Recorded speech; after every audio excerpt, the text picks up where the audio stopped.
think of Denver as a city of opportunity.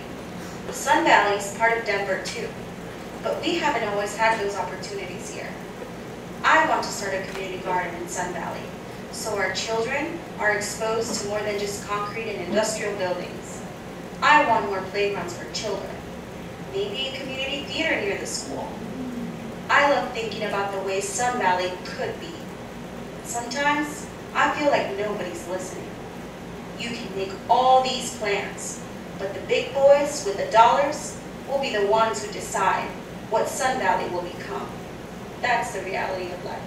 Today, my landlord told me she is raising my rent again.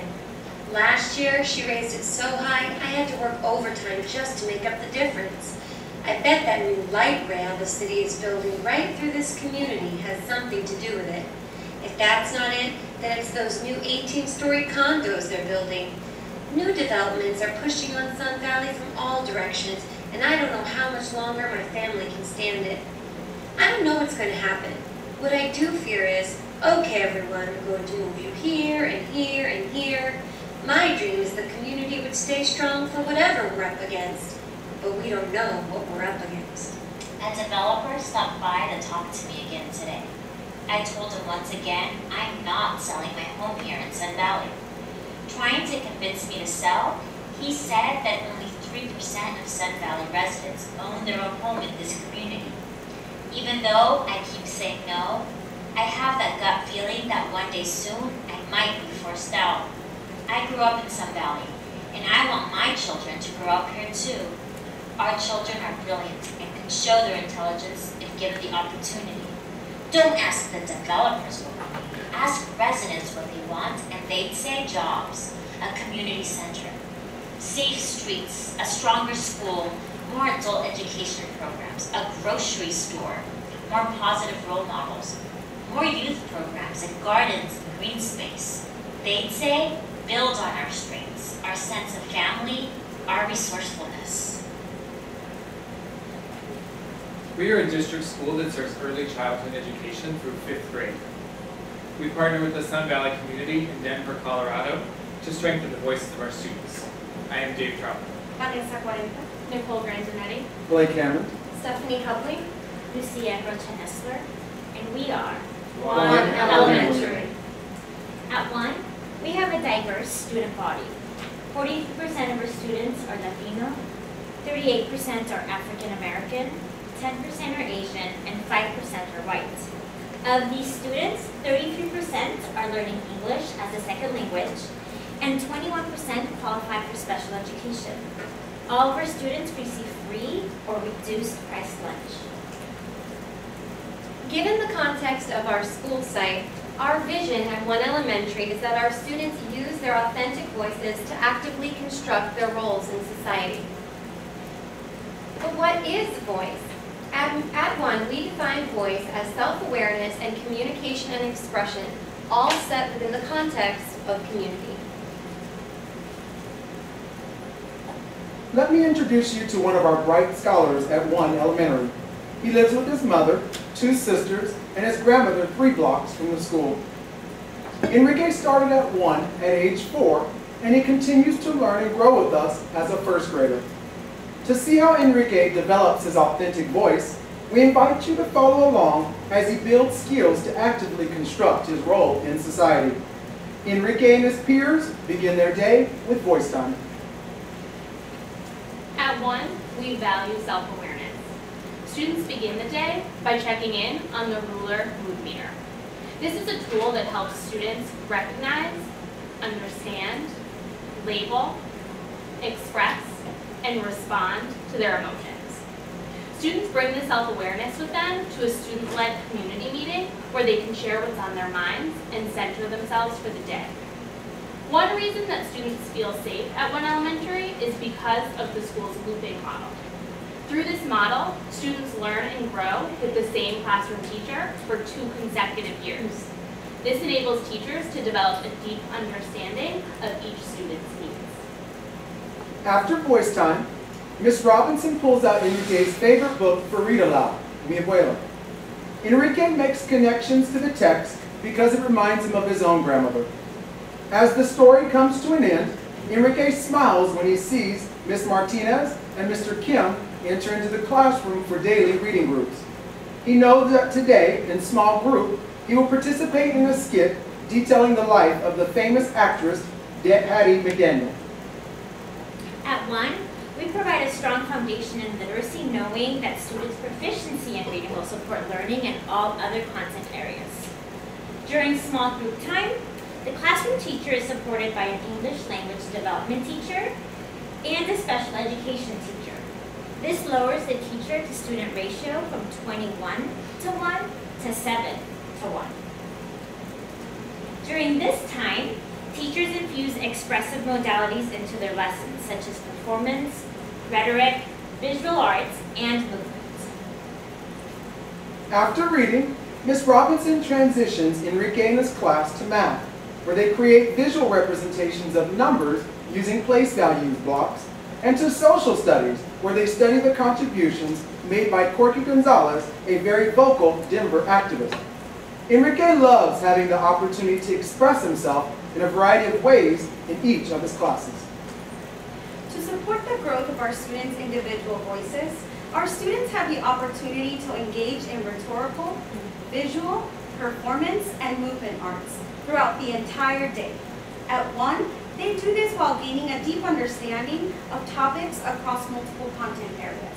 For example, in science, students may use movement to show the life cycle of a plant. Later, in writing, they might write a persuasive letter to the principal about planting a community garden. And finally, students might engage in a friendly debate with a partner about how to solve a math problem that asks about garden plants. On the way to lunch, Enrique spots his grandmother walking through the hallway carrying a sack full of tamales, beans, and rice. Oh, it must be Wednesday, Enrique thinks. His grandmother comes to the school every Wednesday to have lunch with his teacher. His grandmother is Miss Robinson's community mentor. And One, we establish a community mentor program that partners parents, grandparents, as well as other community members with all of our teaching staff. This is just one of the ways that One Elementary ensures continuous growth and development for all of our teachers. Community mentors keep One's teachers connected to the community by taking them on community walks and reflecting on their observations, having insightful conversations during lunch or planning period. At One, we believe that all community members should play a key role in connecting our teachers to the school community and the overall Sun Valley community. Miss Robinson wraps up her lunch with her community mentor and begins collaborative time with her grade level team and the instructional coach. During this time, Enrique and his classmates move from lunch to recess to expressive arts. Expressive arts classes are taught in each of our four modalities of voice: movement arts, rhetorical arts, performance arts, and visual arts. Each class is taught by a credentialed teacher with a passion for that expressive field. They collaborate with classroom teachers and local partners, such as the Denver Art Museum, to design an engaging curriculum that aligns with classroom instruction. This not only helps develop our students' voice, but also helps support our students' later academic achievement and community involvement. Miss Robinson picks up Enrique and his classmates from expressive arts and transitions the class to writing time. When the writing block comes to a close, Miss Robinson trades places with Miss Martinez, the morning push-in teacher. Miss Martinez leads the afternoon integrated expression and communication building time with the students. This allows Miss Robinson time to begin co-planning for tomorrow's lesson. In integrated community and expression, students work on community passion projects. These projects support students' understanding that their voices can impact the community. This starts in kindergarten and first grade with the classroom community, then moves into second and third grade with the school community, and culminates in fourth and fifth grade with the larger Sun Valley community. In kindergarten and first grade, classroom teachers might lead students in planning and putting on a play about how they've struggled to share and how they can solve that problem together as a team. In second and third grade, as students broaden their impact, they might use rhetorical and visual art skills to create a school-wide anti-bullying campaign. And finally, in fourth and fifth grade, Students might create and execute a Sun Valley beautification project by planting flowers and trees within the community. Enrique's official school day is coming to a close. We dedicate 20 minutes at the end of the day for community voice time. On this particular day, a member of the Sun Valley Fire Prevention Team has come in to share tips with the class on how to safely cross the street. Community Voice Time is an opportunity to build self-awareness as students check in with themselves, identify their emotions, and reflect on the experiences of their school day. Community is built at this time as students connect with one another, solve problems in the classroom, and at times welcome visitors from the larger community to share their voices.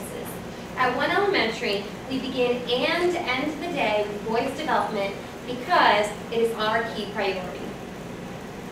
As the day comes to a close, Ms. Robinson reminds the class to pack up their belongings. Enrique wishes some of his classmates farewell. He only wishes a few farewell because the majority of them will attend the after-school program with them. We provide this as an option for all students at One. To ensure that students have a structured place to go when school is over, we provide comprehensive after-school support for students and families. One Elementary partners with Scholars Unlimited, which has a program to combine tutoring, enrichment, and recreational activities after school. Parents can also visit the Stern College of Law Civil Litigation Clinic, where they can receive support with housing, domestic violence, and employment disputes. They can also attend Toastmasters International, which helps develop their voice skills, which they can then use at our monthly town hall meetings. As Enrique is debating with his friends on who has the most powerful voice, his grandmother walks into the room to pick him up. He runs over and gives her a big hug. Over the next 4 years, Enrique will continue to develop his authentic voice so that he can actively construct his role in society. One team, one family, one community. We are One Elementary, where students' voices are heard. Where our students' voices matter. many voices. One Elementary.